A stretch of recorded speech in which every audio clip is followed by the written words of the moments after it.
ایک حدیث سنا دیتا ہوں، صرف ایک حدیث پہ عمل کر لو، ساری دنیا بھی آپ کی، آخرت بھی آپ کی۔ میرے نبی نے فرمایا 4 باتیں مجھ سے لے لو، دنیا بھی تمہاری، آخرت بھی تمہاری۔ صدق حدیث، ہمیشہ سچ بولنا، جھوٹ نہ بولنا، ہمیشہ سچ بولنا، جھوٹ نہ بولنا۔ حفظ امانت، کسی کو دھوکہ نہ دینا، کسی کو دھوکہ نہ دینا۔ ایک سچ بولو، ایک دھوکہ نہ دو۔ تیسرا فرمایا اخلاق اچھے کرو، حسن خلیقت، اپنے اخلاق اچھے کرو۔ اور چوتھا فرمایا عفت فی طعمت، رزق حلال کمانا، حرام نہ کمانا۔ یہاں آ کے شراب کی دکان نہ کھول بیٹھنا کہ پیسے زیادہ بنتے ہیں، آگ لگا دو اس کمائی کو جس پہ تمہارا اللہ ناراض ہو اور اللہ کا رسول ناراض ہو۔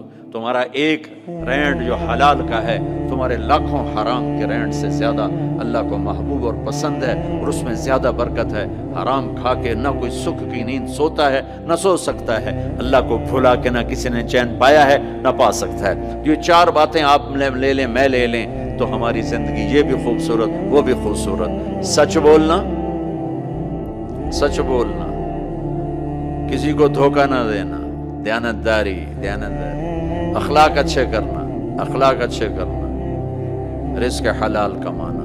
حضرت سعد بن معاذ بیٹھے تھے، ہمارے نبی کی نظر پڑی ان کے ہاتھوں پر، ہاتھ بڑے سخت تھے۔ آپ نے کہا تیرے ہاتھ کیوں سخت ہیں؟ کہا جی بچوں کے لیے روٹی کماتا ہوں تو ہاتھ سخت ہو گئے۔ تو آپ نے ان کے ہاتھوں کو پکڑ کے بوسہ لیا ایسے اور فرمایا بچوں کو حلال کھلاتے جو ہاتھ ایسا ہو جاتا ہے اس پہ جہنم کی آگ حرام ہو جاتی ہے۔